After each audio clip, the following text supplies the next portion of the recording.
Welcome back. It's Tuesday, so we get to check in with the Unconventional Dietitian, Daphne Olivier. She joins us virtually. Daphne, thank you so much for being here with us. Of course. Thank you for having me. Absolutely. So today we're discussing dementia. I feel like this is a very big topic. So where should we even begin? Right. So, May is Women's Health Month, and it is to be said, it is known that about 2/3 of the people with dementia are women. And so that's a lot. There are lots of things that are contributing to dementia. There are some things that we don't know yet, but we do know that the way that you feed your body will fuel the way that your brain functions. So just to be clear, dementia is it's a group of disorders that affect the way that your brain is functioning. So it's very brain specific. It can affect your just all cognitive abilities, your memory. So dementia is all about the brain. And so, of course, we can nourish our brain. So some of the things that we want to bring in. So I always like to talk about it. What do we need to bring into the diet? Green leafy vegetables. Okay. Berries have great antioxidants.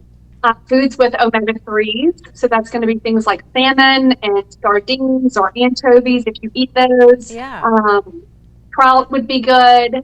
And then also things like dark chocolate. If you ever need a reason to eat dark chocolate, this is it. Yeah, so dark chocolate. I know, right? Green tea, avocados, olive oil. These are all, we hear about these all the time, that they're healthy foods, and there's a gazillion reasons why they're healthy. I do think it's important to point out it's not just good enough to say that you like those foods. You have to consume those foods on a regular basis. Yeah, and I think incorporating those foods into our diet, sometimes we forget, like, to eat fruits. We might eat more vegetables than fruit. So I think it's a good reminder for people at home to incorporate those foods that nourish your brain.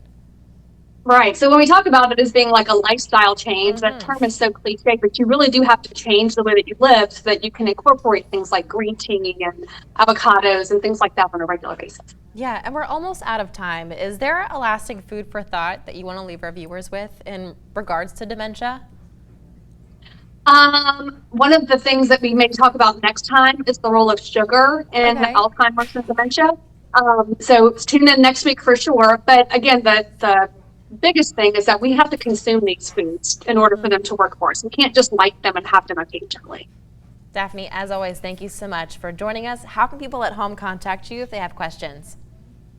You can find me on my website. It's theunconventionaldietitian.com or through Facebook or Instagram at The Unconventional Dietitian. As always, thank you for joining us each and every Tuesday.